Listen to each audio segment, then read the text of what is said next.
Okay, hello. Hey. This story is about Mom's trips to Williamsburg. She always loved Williamsburg, didn't you? And the colors and all, and had the house painted with those three. Remember?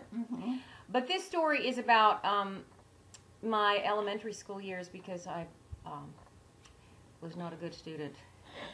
Our elementary went from first grade to seventh grade, and we didn't have a middle school, and the high school went from 8th to 12th.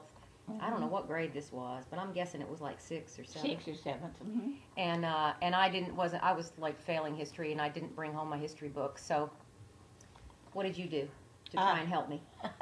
This was the year before she got so bad. That was the first year in high school that they said she needed to go to summer school. So Oh God, I forgot about that. No, that was 5th grade. Oh, that was 5th grade. That was 5th grade. Okay. Well, so that was when you were still starting off your irascibility. Well, Irascibility? Yeah. That's a word? What does that mean? I was a rascal?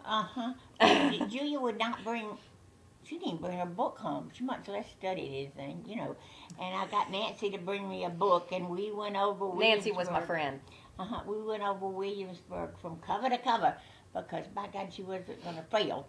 Where I'd have to take her to summer school. See, it had nothing to do with what she did. It was something for me. I didn't want to have to take her to summer school. Anyway, so then later on, Papa Luke offered the 3 daughters and Mama a trip to Williamsburg, and he didn't want to go. And we flew into Norfolk, and then we went to, what's it, the town outside of Williamsburg? That's, Well, I don't know. I'm the one who messed up in my history. Okay. But when we got there, I just knew everything. Huh? Jamestown? Yeah, Jamestown. We went to Jamestown, and I started spouting all this stuff.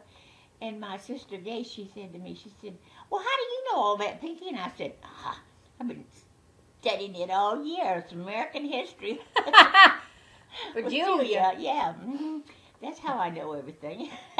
And if you've noticed in some of the videos that we're wearing these lovely hats, Mom has always been a hat person. And so she has a rather extensive collection that we decided it would be fun to do videos in different hats. Yes.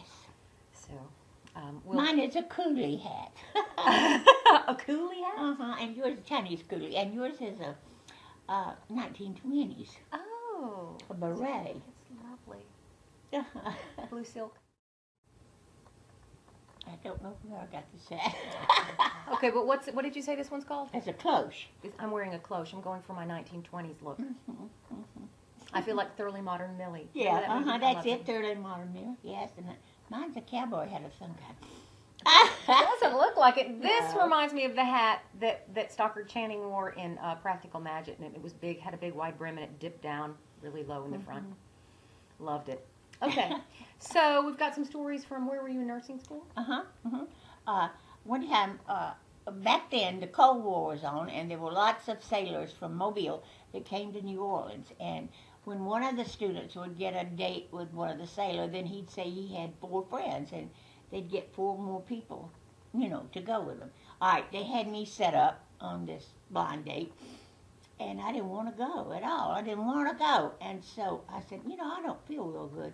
And they said, well, you don't look good. And they made me lie down, and they took my temperature with the thermometer 3 times. They said, your temp's 101. You are sick. I really got sick. And they done the Oh, so you weren't thermometer. faking it? No, no. It was all in my mind. Oh, you're kidding. And they said, God, you're susceptible. So you just told your body, and it said, okay, we'll play this game. Yeah, got real sick. Terrible sick. And nursing, what was the name of the school? In New Orleans? Baptist Hospital. Baptist Hospital in New Orleans? Okay. Okay. It was one time, BK was my roommate, and her daddy was the police chief of Hattiesburg, Mississippi. So she was. Holy shit, Mom! That's close to where Kathy lives. Yeah. In Magnolia. Wow, she probably knew him. And anyway, so she showed me where every bar was in New Orleans. But she also, we were doing return demonstrations about how to make the bed. You know, you do one side and then you go over and do the other side, and you do it with with hospital corners and all that stuff. Oh, And wow. we were Like going the military. we're going by my name, which was Pettit, which is at the end of the alphabet. And we counted up the things, and I figured it out that we would not be called because you had to do a test, and then they gave you the test, a written test, and then you did the other thing. And I figured it took them 20 minutes per group, and there were 10 groups ahead of us. So I said, there's no way they will get us. So we left campus and went to see he was with Dean Martin. Who was the comic with him? Jerry Lewis? Jerry Lewis, yeah. We went to see 2 Jerry Lewis movies on Canal Street. Came home, and somebody turned us in. Oh! Did you ever find out who it was? Uh-uh. What happened to you? What were the Oh, consequences? I forget what we had to do, but and by the time I got to be a senior, we had this lackadaisical senior nurse who was supposed to check everything, and we had been giving this man antibiotics for a month for his stomach, which was really good for him because back then the infection was what caused your ulcer, not just acid reflux. Anyway, so we all got campused. We were supposed to, at night I had 40 patients, 1 aide and 1 black man that helped me, and that's all I had. And I didn't have time to look at everybody's chart from the beginning to the end, you know. Anyway, but I got campus for a month, and the one on 311 got campus for a month. And That means you can't leave campus. we could only leave Like being campus grounded. to go to church, yeah. So we went to church faithfully that whole month. Just to get out? Yeah. That was great. And then when I got to be really a senior, they elected me the person that went to see Miss Mather about all the people that had done something wrong. And I was the interpreter or the helper for the person that had been accused and everything. And Miss Mather said, it's a good thing they used you because you've been outside my door enough time. You were the perfect person for that. that. I was the perfect person for that. You're like an advocate for them. That's very cool, Mom. Okay, this story is about is a Grayton Beach story. There we go. Yeah. Catherine was running away from her second husband. And she took me to the beach at Grayton. We were there for a whole week. And we stayed in one of the old cottages that had the boards going crossways, you know, in the room dividers and everything. Anyway, there was a long walkway out to the beach and a long way across the beach to get to the water. But when you came back, there was a patio out of wood and everything outside the house, and there was a shower there, so you could wash the sand off while you were out there. And I think we left some soap out there. I don't know what, but I don't remember ever taking a shower in the bathroom. So all your showers were outside? All my showers were outside. And the last day when you could tell we were getting ready to go because we had been packing the car and everything like that, this lady came up and she said, I really have enjoyed your showers. You keep singing and going, ooh, ah, ooh, ah. You know how you do when you have a shower and you get the sand off of you. That's wonderful. So do you have any more beach stories or anything? Beach stories? Do you remember any stories like... Oh, I know. We left Grayton and we went around the long way around to Cedar Key. And we had Little Gay with us. And she started singing the song, All My Exes Are in Texas. And I said, Gay, that's not a real song. And about that time, the song came on the radio.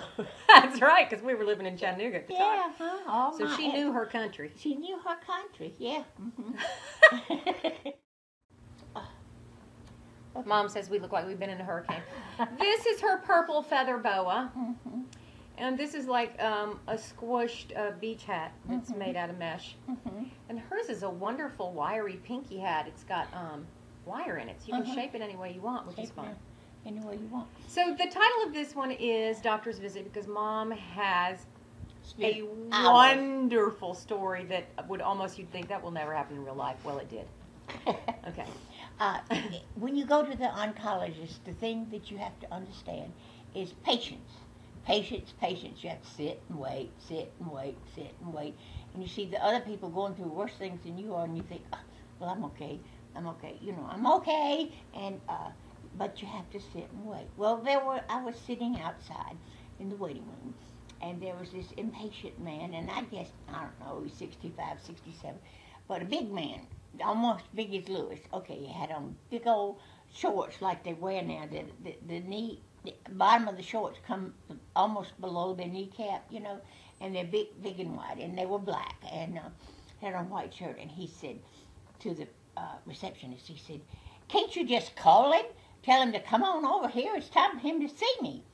And she said, "No, I'm sorry, we can't do that." And I said, "It's against hospital policy to bother the doctor when he's on his way over here." And he looked at me like, "Drop dead, lady, what's wrong with you?" And he said, "I just can't understand what's going on about this. I have been waiting here 45 minutes. And with that, he turned around to look at me, and his shorts fell all the way down around his ankles. Just slipped off of him. What kind of underwear was he wearing? Briefs or boxers? Boxers. But he was so embarrassed. He said, "Open that door so I can go." And he pulled his shorts up, and he went in the back to wait in the back. But he was so awful, the way he was so impatient and everything, and I was telling the nurses about it, and they said, "Oh, I'm so glad, he's so awful. He's just terrible." And I said, "Yeah, he is." Were they laughing? Oh, they laughed so hard, and the doctor laughed. Everybody laughed. It was so funny. I mean, he was fussing about what was going on, and then all of a sudden he dropped his drawer.